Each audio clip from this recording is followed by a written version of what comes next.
28 juin. Deuxième bain. 4 heures d'eau. J'en aurai 8 heures dans 8 jours. J'ai pour compagnon plongeur le prince de Vanneris, Italie, le comte Lovenberg d'Autriche, le baron Samuel Verne, d'Hongrie ou ailleurs, plus une quinzaine de personnages de moindre importance, mais tous nobles. Tout le monde est noble dans les villes d'eau. Ils me demandent, l'un après l'autre, à être présentés à Berthe. Je réponds oui, et je me dérobe. On me croit jaloux, c'est bête. 29 juin. Diable, diable, la princesse de Vanneris est venue elle-même me trouver, désirant faire la connaissance de ma femme au moment où nous rentrions à l'hôtel. J'ai présenté Berthe, mais je l'ai priée d'éviter avec soin de rencontrer cette dame. 2 juillet. Le prince nous a pris au collet pour nous mener dans son appartement où tous les baigneurs de marque prenaient le thé. Berthe était certes mieux que toutes les femmes, mais que faire? 3 juillet. Ma foi, tant pis. Parmi ces 30 gentilshommes, n'en est-il pas au moins 10 de fantaisie? Parmi ces 16 ou 17 femmes, en est-il plus de 12 sérieusement mariées? Et sur ces 12, en est-il plus de 6 irréprochables?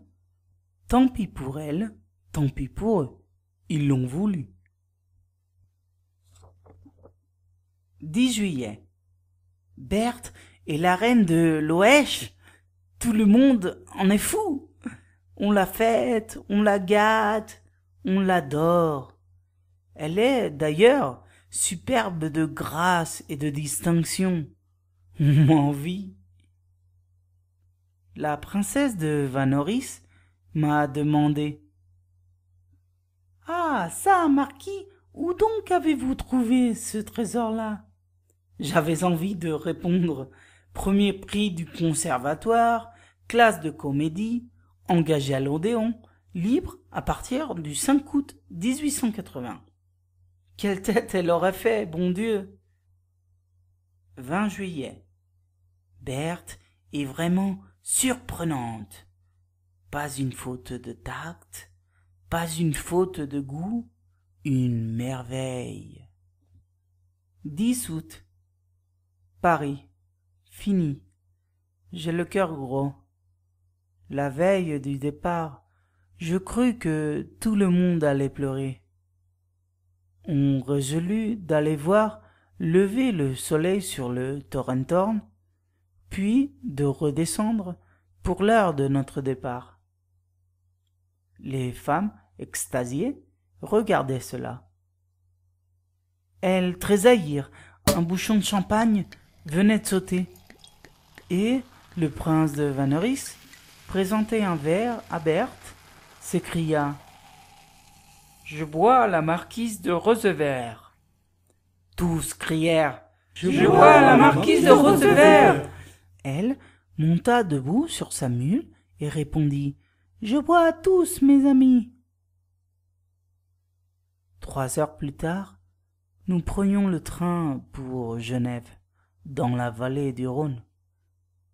À peine fûmes-nous seuls que Berthe, si heureuse et si gaie tout à l'heure, se mit à sangloter, la figure dans ses mains. Je m'élançai à ses genoux.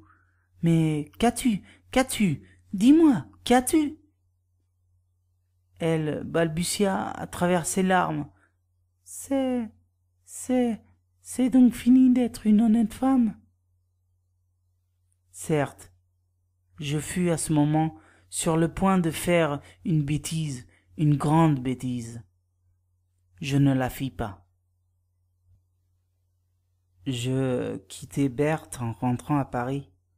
J'aurais peut-être été trop faible plus tard. Le journal du marquis de Rosevert n'offre aucun intérêt pendant les 2 années qui suivirent. Nous retrouvons à la date du 20 juillet 1883 les lignes suivantes. 20 juillet 1883. Florence. Triste souvenir tantôt. Je me promenais au Cassine quand une femme fit arrêter sa voiture et m'appela. C'était la princesse de Vanneris. Dès qu'elle me vit, à portée de voix. « Oh, marquis, mon cher marquis, que je suis contente de vous rencontrer. Vite, vite, donnez-moi des nouvelles de la marquise. C'est bien la plus charmante femme que j'ai vue en toute ma vie. » Je restais surpris, ne sachant que dire et frappé au cœur d'un coup violent. Je balbutiai. « Ne me parlez jamais d'elle, princesse. Voici 3 ans que je l'ai perdue. » Elle me prit la main. « Oh, que je vous plains, mon ami. » Elle me quitta. Je suis rentré triste, mécontent, pensant à Berthe, comme si nous venions de nous séparer. Le destin, bien souvent, se trompe.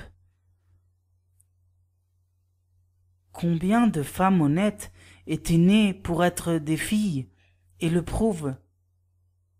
Pauvre Berthe, combien d'autres étaient nées pour être des femmes honnêtes, et celle-là, plus que toutes, peut-être, enfin, n'y pensons plus.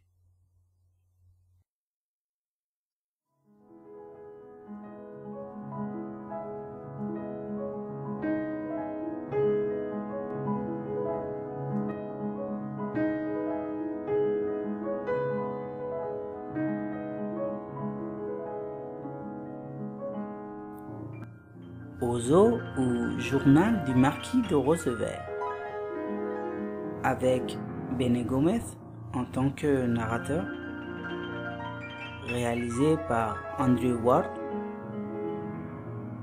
adaptation de Mourad Fernández,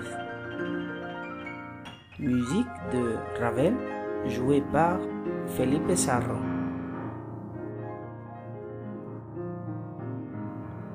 Effets sonores par Finolia Productions.